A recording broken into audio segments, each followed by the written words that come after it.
अस्सलाम वालेकुम। आज हम बात करेंगे किन बातों से रोजा टूटता है, किन बातों से रोजा नहीं टूटता। कुछ बातों को याद रखना जरूरी है। अक्सर अपने ख्याल और सोच की वजह से हम ये समझते हुए हमारा रोजा टूट गया और फिर हम जानबूझकर खाना पीना शुरू कर देते हैं। हालांकि कई मर्तबा रोजा नहीं टूटता, लेकिन लैक ऑफ नॉलेज के बुनियाद पर हम लोग अपने ही अंदाज से रोजा हो गया नहीं हो गया इसका फतवा लगा लेते हैं। इसलिए आप इस मसाइल को गौर से सुने और इसी पर अमल करें। कुरान और हदीस के मुताबिक आपको बताते हैं कि किन बातों से रोजा टूटता है, किन बातों से रोजा नहीं टूटता। नंबर 1, अगर रोजे में नाक से खून बहने लगे और थूक में भी खून पाया गया तो इससे रोजा नहीं टूटता है। शर्त यह है कि खून हलक में ना गया हो। अगर आपके हलक में खून चला गया तो उससे रोजा टूट जाता है। नंबर 2, कान में जानबूझकर पानी डालने से या खुद ब खुद पानी चले जाने से रोजा नहीं टूटता, लेकिन कान में तेल डालने से और इतना तेल डाला कि वो तेल कान के जरिए से पेट में चला गया तो उससे रोजा टूट जाता है। इसी तरह नाक में वजू या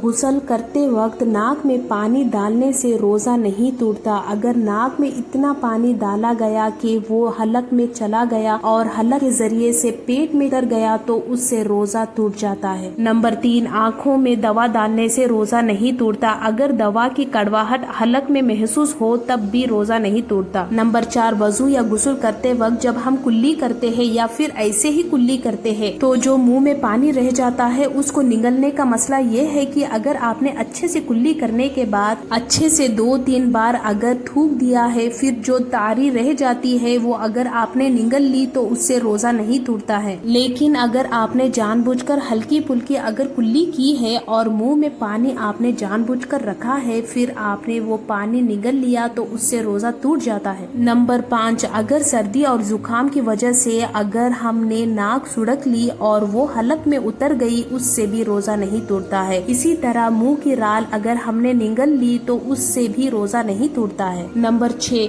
अगर कोई रोजदार भूल से खा पी लेता है तो उससे रोजा नहीं टूटता। एक बार नहीं वो 10 बार भी अगर खा पी लेता है उससे रोजा नहीं टूटता। अगर आप किसी रोजदार को खाता पीता देख ले तो आपको उसको देखने के बाद उसको याद दिलाना है या नहीं। तो इसमें मसला ये है कि अगर आप किसी ऐसे रोजेदार को देख ले जो भूल के खा पी रहा है और वो ताकतवर है, मजबूत है, तो आपको उसे याद दिलाना वाजिब है, जरूरी है। लेकिन अगर कोई ऐसा रोजेदार है जो कमजोर है, बुजुर्ग है और वो भूल से खा पी रहा है तो आप उसे याद ना दिलाए। अल्लाह ताला उसे खिला पिला रहे हैं, उसे अच्छे से खा पी लेने दे, उसके बाद आप उसे याद दिलाए। नंबर 7, रोजे की हालत में सुरमा लगाना, तेल लगाना, खुशबू लगाना जायज है। इससे रोजे में कोई फर्क नहीं पड़ता। नंबर 8, रोजे की हालत में अगर हम गाड़ी चला रहे हैं या पैदल जा रहे हैं और हवा की वजह से अगर हलक में मक्खी, मच्छर, धूल मिट्टी या धुआं अपने आप ही चला जाए तो इससे रोजा नहीं टूटता। नंबर 9, अगर रोते रोते आंसू मुंह में चले जाए, जैसे अगर 1 खतरा 2 खतरा हो तो